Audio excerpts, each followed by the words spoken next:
Hi friends, welcome to సభ్య kitchen. ఈ రోజు మనం గుత్తంకాయ కూర చేసుకుందాం. దానికి కావాల్సిన నేను 1/2 కేజీ వంకాయలు తీసుకున్నాను. గుత్తంకాయకి కావాల్సిన పదార్థాలు వంకాయలు తీసుకున్నాం కదా. ఇప్పుడు పచ్చి శనగపప్పు 1 స్పూను పచ్చి శనగపప్పు తీసుకోవాలి.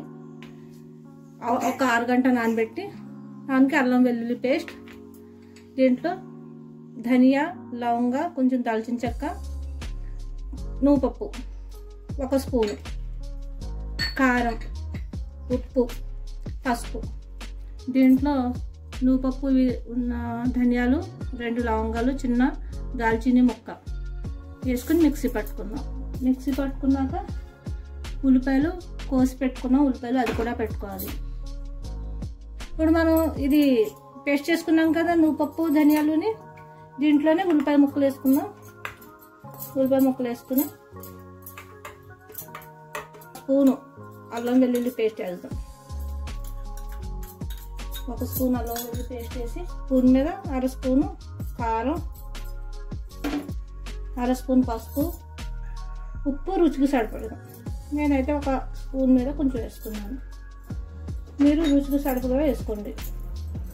ఇప్పుడు మనం దీనికి మిక్సీ పట్టుకుందాం ఫ్రెండ్స్. ఇప్పుడు వంకాయలు ఇలా తీసుకుని ఇలాగా చూసుకుని మనం ఇలా కోసుకోవాలి. ఇప్పుడు మనం వంకాయలు కోసుకున్నాం కదా, ఈ మసాలా పెట్టుకుందాం వంకాయల్లో.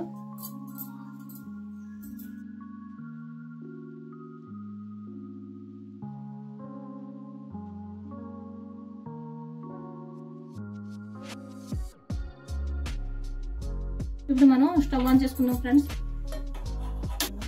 ఆయిల్ కొంచెం ఎక్కువ పడుతుంది, అంటే గుత్తంకాయ నూనెలో మాగాలి కదా, అది మగ్గాలి బాగానే. నానబెట్టిన శనగపప్పు వేసుకున్నాం.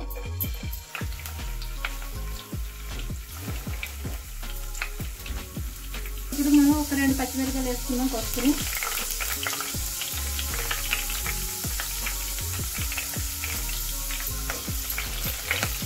మనం మసాలా పెట్టుకున్న వంకాయలు వేసుకున్నాం.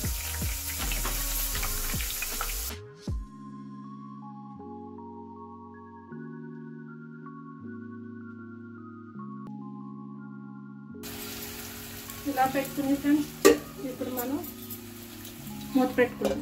అవి మెల్లిగా మగ్గుతాయి ఫ్రెండ్స్. ఇప్పుడు మనం మూత తీసుకుందాం. ఇది సిమ్లో పెట్టేసి చేశాను, 10 నిమిషాలు అలా సిమ్లో పెట్టేశాను. కూర రెడీ అయిపోయింది. ఇప్పుడు మనం కొత్తిమీర వేసుకుని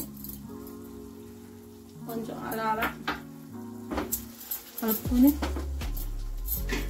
బౌల్లో తీసుకుందాం. అంతే ఫ్రెండ్స్, గుత్తి వంకాయ కూర రెడీ అయిపోయింది. ఇప్పుడు చూడండి ఫ్రెండ్స్ ఎంత బాగున్నాయో గుత్తంకాయలు.